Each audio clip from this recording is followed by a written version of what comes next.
ನಮಸ್ಕಾರ ಸ್ನೇಹಿತರೆ. ಇತ್ತೀಚೆಗೆ ಒಂದು ವಾರದಿಂದ ನೀಟ್ ಎಕ್ಸಾಮ್ ಬಗ್ಗೆ ಭಾಳಷ್ಟು ಸುದ್ದಿ ಮಾಧ್ಯಮದಲ್ಲಿ ಬರ್ತಾ ಇದೆ. ನಾನು ಇದ್ರ ಬಗ್ಗೆ ಕೂಲಂಕುಷವಾಗಿ ಆಲೋಚನೆ ಮಾಡಿದಾಗ ಸರ್ಕಾರ ಎಲ್ಲಿ ವೈಫಲ್ಯ ಆಗಿದೆ ಅಂತ ನನಗನ್ಸೋದು, ಮಕ್ಕಳಿಗೆ ಎಜುಕೇಷನ್ ಕೊಡಬೇಕಾದಂಥವ್ರಿಗೆ ಅವ್ರು ಎಲ್ಲಿ ತನಕ ಓದ್ತಾರೋ ಅಲ್ಲಿ ತನಕ ಅವರು ಸರ್ಕಾರದವರು ಎಜುಕೇಷನ್ ಸಿಸ್ಟಮ್ನ ಕೊಡಬೇಕಾಗತ್ತೆ ಫ್ರೀಯಾಗಿ. ಆಗ ಈ ನೀಟು, ಪಾಟು, CET ಇಂಥವೆಲ್ಲ ಬರೋ ಅವಶ್ಯಕತೆನೇ ಬರೋದಿಲ್ಲ. ಇತ್ತೀಚೆಗೆ ನಾನು ಅಬ್ಸರ್ವ್ ಮಾಡ್ದಂಗೆ ದೇಶದಲ್ಲಿ ಎಲ್ಲ ಕಡೆಗೂ ಏನು ಈ ಕಾಲೇಜ್ಗಳಿದ್ದಾವೆ, ಮೆಡಿಕಲ್ ಕಾಲೇಜ್ ಇರ್ಬೋದು, ಇಂಜಿನಿಯರಿಂಗ್ ಕಾಲೇಜ್ ಇರ್ಬೋದು, ಇದೆಲ್ಲ ರಾಜಕೀಯ ಪುಡಾರಿಗಳ ಕೈಯಲ್ಲೇ ಕಪಿಮುಷ್ಟಿಯಲ್ಲಿ ಇದೆ. ಅವರು ಅದರಲ್ಲಿ ಇಷ್ಟು % ಏನು ಮ್ಯಾನೇಜ್ಮೆಂಟ್ ಸೀಟು, ಇಷ್ಟು ಗೌರ್ಮೆಂಟ್ ಸೀಟು ಅಂತ ಹೇಳಿ ಬೈಫರ್ಕೇಷನ್ ಮಾಡ್ಕೊಂಡಿದ್ದಾರೆ. ನಾನೇ ನನ್ನ ಮಗಳಿಗೆ ಮೆಡಿಕಲ್ ಸೀಟ್ ಕೊಡಿಸೋದಕ್ಕೆ ಪ್ರಯತ್ನ ಪಟ್ಟೆ. ಆಗ ಒಂದು ಪ್ರತಿಷ್ಠಿತ ಸಂಸ್ಥೆಯ MLA ಒಬ್ಬರು ಬೇರೆಯವರಿಗೆ 1.25 ಕೋಟಿ, ನಿಮಗಾದರೆ 1 ಕೋಟಿ ಅಂತ ನನಗೆ ಕೇಳಿದರು.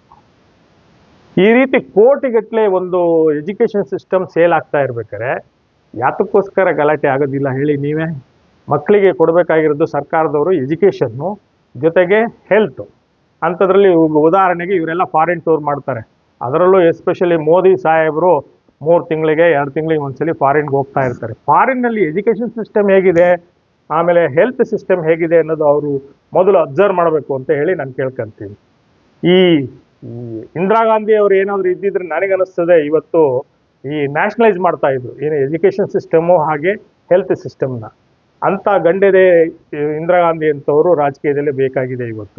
ಇವತ್ತು ಮೋದಿ ಅವರು ಮನಸ್ಸು ಮಾಡಬೇಕಾಗಿರೋದು ಎಲ್ಲ ಮಕ್ಕಳಿಗೂ, ದೇಶದಲ್ಲಿ ಇರ್ತಕ್ಕಂಥ ಎಲ್ಲ ಮಕ್ಕಳಿಗೂ ಫಸ್ಟು ಎಜುಕೇಷನ್ ಅವ್ರು ಎಲ್ಲಿ ತನಕ ಓದ್ತಾರೋ ಅಲ್ಲಿ ತನಕ ಎಜುಕೇಷನ್ ಸಿಸ್ಟಮ್ನ ಫ್ರೀಯಾಗಿ ಕೊಡಬೇಕು. ಅವರು ಸಪೋಸ್ ಏನಾದರೂ ಅವ್ರು ಓದಿ ನಾನು ಫಾರಿನ್ನಲ್ಲಿ ಕೆಲಸ ಮಾಡ್ತೀನಿ ಅನ್ನೋ ಪರಿಸ್ಥಿತಿ ಬಂದು ಹೋಗ್ತೀನಿ ಅಂದರೆ ಅವ್ರಿಗೆ 1ನೇ ಕ್ಲಾಸಿಂದ ಎಲ್ಲಿ ತನಕ ಓದಿರ್ತಾರೋ ಅಲ್ಲಿ ತನಕ ಖರ್ಚನ್ನ ನೀವು ವಾಪಸ್ ಕಲೆಕ್ಟ್ ಮಾಡ್ಕೊಳ್ಳಿ. ಕಲೆಕ್ಟ್ ಮಾಡಿಕೊಂಡು ಅವ್ರನ್ನ ಬೇಕಾದ್ರೆ ಫಾರಿನಿಗೆ ಕಳಿಸಿ. ಆಮೇಲೆ ಈ ಸಿಸ್ಟಮಲ್ಲಿ ಪಾಸಿಂಗ್ ಏನಿದೆ, ಪಾಸಿಂಗ್ನ ತುಂಬ ಸ್ಟ್ರಿಕ್ಟಾಗಿ ಮಾಡಬೇಕು. SLC ಆದಮೇಲೆ ಮುಂದಕ್ಕೆ ಕಂಪಲ್ಸರಿ ಭಾಳ ಸ್ಟ್ರಿಕ್ಟಾಗಿ ಏನು ವೆರಿಫಿಕೇಷನ್ ಮಾಡಿ, ಕರೆಕ್ಷನ್ಸ್ ಮಾಡಿ ಅವರಿಗೆ ನಂಬರ್ ಕೊಡಬೇಕಾಗ್ತದೆ.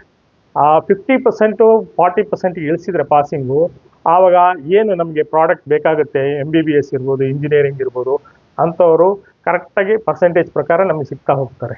ಇದನ್ನು ಅರ್ಥ ಮಾಡಿಕೊಂಡು ಸರ್ಕಾರದವರು ಮೊದಲು ಮಾಡಬೇಕಾಗಿರೋದು ರಾಷ್ಟ್ರದಲ್ಲಿ ಇರ್ತಕ್ಕಂಥ ಎಲ್ಲ ಇನ್ಸ್ಟಿಟ್ಯೂಷನ್ಗಳನ್ನು ನ್ಯಾಷನಲೈಸ್ ಮಾಡಬೇಕು. ಇದಕ್ಕೆ ಉದಾಹರಣೆ ಏನು ನಮ್ಮ ಇಂದಿರಾ ಗಾಂಧಿ ಅವರು ಲಾಸ್ಟ್ ಟೈಮ್ ಮಾಡದೇ ಇದ್ರಲ್ಲ, ಅವರು ಏನು ಬ್ಯಾಂಕ್ಗಳನ್ನು ನ್ಯಾಷನಲೈಸ್ ಮಾಡಿದರು, ಬಸ್ಗಳನ್ನು ನ್ಯಾಷನಲೈಸ್ ಮಾಡಿದರು. ಆ ರೀತಿ ಒಂದು ಗಂಡೆದೇ ಬೇಕು ಅಂತ ನಾನು ಹೇಳಲಿಕ್ಕೆ ಇಷ್ಟಪಡ್ತೀನಿ. ಆ ರೀತಿ ಮಾಡಿದ್ದಲ್ಲಿ ದೇಶದಲ್ಲಿ ಈ ರೀತಿ ನೀಟ್ ಸ್ಟ್ರೈಕ್ ಬರೋದಿಲ್ಲ, ಮಕ್ಕಳುಗಳು ಬೇಜಾರಾಗೋದಿಲ್ಲ. ಜೊತೆಗೆ ಯಾರ್ಯಾರಿಗೆ ಏನೇನು ಸಬ್ಜೆಕ್ಟ್ ಬೇಕೋ ಆ ಸಬ್ಜೆಕ್ಟ್ ತೊಗೊಂಡು ಓದಿ ಆ ಪ್ರಾಡಕ್ಟ್ಗಳು ತುಂಬ ಚೆನ್ನಾಗಿ ಬರುತ್ತೆ. ಈಗ ನನಗೆ MBBS ಓದಬೇಕು ಅಂದರೆ MBBS ಆಗಿ ನಾನು ಪಾಸ್ ಮಾಡಿದರೆ ನನಗೆ ನಾಲೆಜ್ ಜಾಸ್ತಿ ಇರ್ತದೆ. MBBS ಓದೋರಿಗೆ ಸೀಟ್ ಸಿಗದೆ ಬೇರೆ ಸಬ್ಜೆಕ್ಟ್ ತೊಗೊಂಡು ಓದಿದರೆ ಅವ್ರಿಗೆ ಅದರಲ್ಲಿ ಇಂಟ್ರೆಸ್ಟ್ ಇರೋದಿಲ್ಲ, ಓದಬೇಕಲ್ಲ ಅಂತೇಳಿ ಓದಿ ಅವ್ರು ಪಾಸ್ ಮಾಡ್ತಾರೆ. ಈ ದೃಷ್ಟಿಯಿಂದ ಸರ್ಕಾರ ಈ ಕಡೆ ಗಮನ ಹರಿಸ್ಬೇಕು. ಜೊತೆಗೆ ಮಕ್ಕಳಿಗೆ, ದೇಶದಲ್ಲಿ ಇರ್ತಕ್ಕಂಥ ಯಾವುದೇ ಮಕ್ಕಳಿರಲಿ, ಅವ್ರು ಏನು ಓದ್ತೀನಿ ಅಂತಾರೆ ಆ ಸಬ್ಜೆಕ್ಟ್ನ ಅವರಿಗೆ ಫ್ರೀಯಾಗಿ ಕೊಟ್ಟು ಎಜುಕೇಷನ್ ಸಿಸ್ಟಮ್ನ ಅಪ್ಡೇಟ್ ಮಾಡಬೇಕು.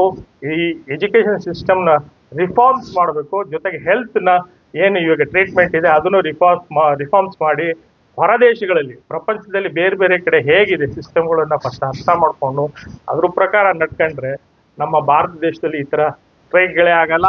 ಜೊತೆಗೆ ರಾಜೀನಾಮೆ ಕೇಳೋ ಪ್ರಸಂಗನೂ ಬರೋದಿಲ್ಲ, ಲಾಠಿ ಚಾರ್ಜು ಆಗಲ್ಲ ಅಂತ ಹೇಳಿ ನನ್ನ ಅಭಿಪ್ರಾಯ. ನಿಮ್ಮ ಅಭಿಪ್ರಾಯ ಏನು ಅಂತೇಳಿ ದಯವಿಟ್ಟು ಕಮೆಂಟ್ ಬಾಕ್ಸಲ್ಲಿ ಕಮೆಂಟ್ ಹಾಕಿ. ಈ ಮುಂದಿನ ಎಪಿಸೋಡಲ್ಲಿ ಮುಂದಿನ ಮಾತಾಡೋಣ ಅಂತ ಹೇಳಿ ನನ್ನ ಮಾತು ಮುಗಿಸ್ತಾ ಇದ್ದೀನಿ. ನಮಸ್ಕಾರ.